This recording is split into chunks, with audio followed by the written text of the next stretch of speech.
Après son discours magistral au Forum minier africain, où il a lancé un vibrant appel aux investisseurs miniers appelés à se conformer aux lois du pays pour des partenariats gagnant-gagnant, le président de la République a visité le parc des expositions du Forum d'Indaba et particulièrement les stands des acteurs du secteur minier en RDC, communiant sur place avec le public qui lui a offert un bain de foule.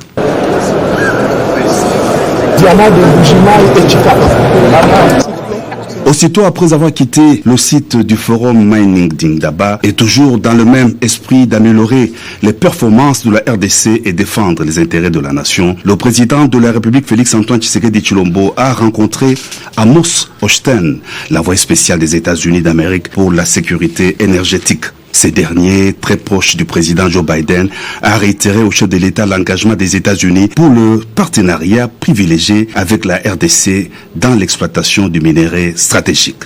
L'échange s'est tenu dans une ambiance chaleureuse et conviviale. Le président de la République Félix-Antoine Tshisekedi Tshilombo a ensuite rejoint son homologue sud-africain Cyril Ramaphosa pour un déjeuner de travail en tête-à-tête. L'occasion pour les deux chefs d'État de passer en revue les sujets d'intérêt commun, les relations bilatérales, la coopération multiforme, les défis diplomatiques de la SADC et la situation sécuritaire dans l'Est de la RDC. Au troisième jour du Forum minier africain Indaba Mining 2023 à Cape Town, en Afrique du Sud, la République démocratique du Congo, par les billets du ministère des Mines, a organisé un déjeuner-conférence auquel ont pris part plusieurs personnalités, en l'occurrence les partenaires de la RDC dans les secteurs miniers, de l'énergie et de la sous-traitance. Les participants à cette rencontre ont réaffirmé l'alignement de la RDC pour une nouvelle ère dans les secteurs miniers, celle qui privilégie les intérêts du peuple congolais, premier bénéficiaire des revenus miniers. Et cela, comme l'a souligné le chef de l'État dans son discours à la tribune du Forum Indaba Mining. La ministre des Mines, Antoinette Samba Kalambay, et différents participants s'en réjouissent.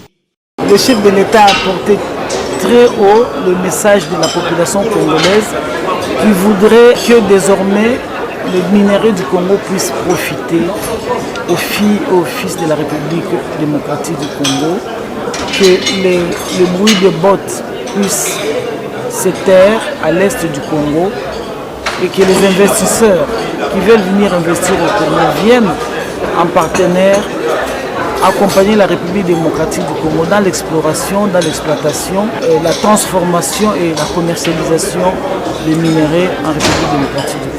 Nous avons présenté les efforts que les sociétés congolaises entreprennent. Nous voulons un autre palier dans ce que nous faisons, c'est aller davantage, avoir des garanties au niveau des sociétés minières et avoir des contrats d'achat de sociétés minières, parce que si une mine est approvisionnée en énergie, ipso facto, automatiquement la population aussi en a beaucoup.